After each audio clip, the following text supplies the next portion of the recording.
If you see the kind of FTAs that we are working with or trading arrangements, you'll find a clear shift away from countries which are competitors to India, countries with whom we are actually, in a way, on day-to-day basis, working to try and capture different markets, countries which come to India with products, goods and services which straight away impact our own businesses.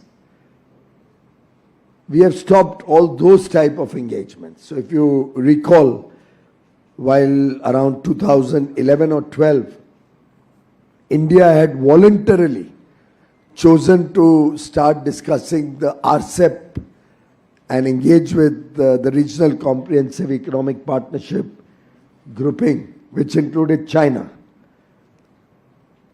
And till today, I have not been able to figure out why we chose to get into discussions with RCEP. We were not a part of the original grouping. It was ASEAN 10 countries, Japan, Korea, Australia, New Zealand, and China. We were not there. For some reason, we have still yet to figure it out. The files don't seem to give any explanation. I've tried that route also. The only thing we have is the image of the General Secretary of the then ruling party signing a memorandum of understanding with the Chinese Communist Party. So one doesn't know if there's any connection between the two. But for whatever reason, they chose to join the RCEP negotiation. I remember I became minister on 1st June 2019 for Commerce and Industry.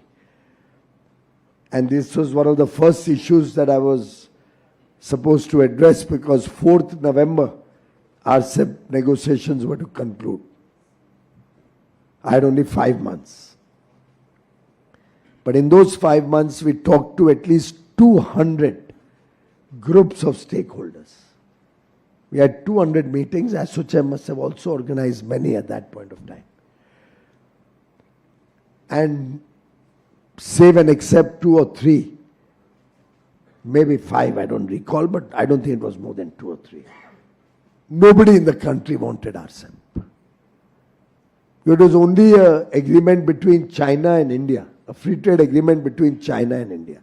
We already had the ASEAN agreement, FTA, which is by itself questionable in terms of fairness and equity. We already had an agreement with Japan and Korea, free trade agreement. And for those who are doing business with Japan or Korea, you know the kind of difficulties our products face when we have to export to Japan and Korea. The exports to these two countries have hardly grown after the FTA. Only imports have grown. Exports have hardly grown. If at all they have grown. I think they have not grown at all. Australia, we were on the verge of finalizing, which was aborted because RCEP started.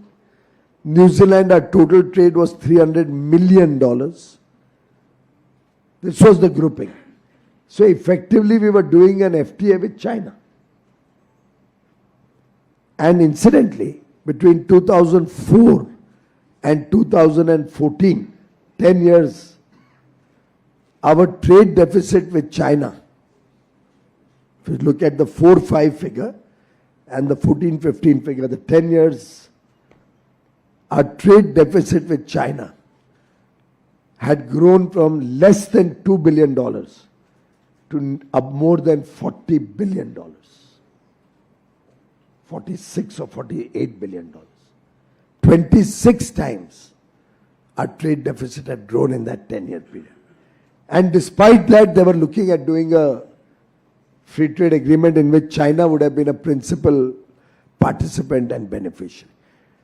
I'm sure you must be reading the papers even now that all the ASEAN countries, imports from China has grown massively, almost doubled since RCEP came into force, whereas their exports to China has hardly grown.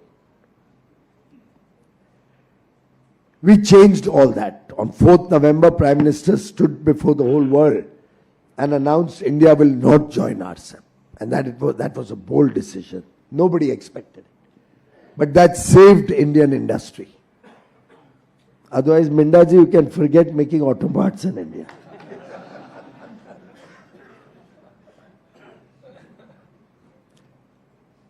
Look at the FTAs we've done. Mauritius, they don't compete with us on anything. If at all, we would love to get some more tourists. Australia, they give us iron ore.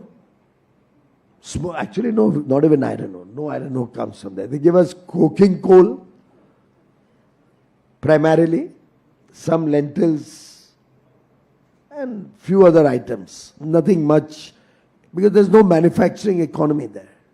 But they've opened the doors to a lot of our manufactured products. Automobiles, many products which earlier had duties on them. Also, market access became easier. Our students who go there to study got job opportunities. If any of you is interested, currently there's a shortage of 1 million homes in Australia. They're looking to construct 1 million homes. That's a $500 billion opportunity. I'm just sharing with you that the kind of countries with whom we are doing. UAE, do we compete on anything with UAE? Does anybody feel threatened with an FTA with UAE?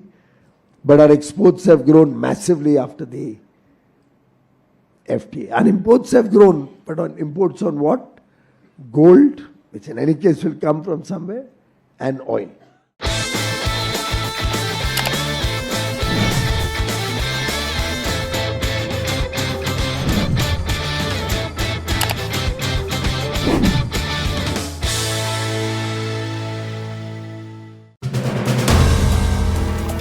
If you like the video, do like, comment, share and subscribe.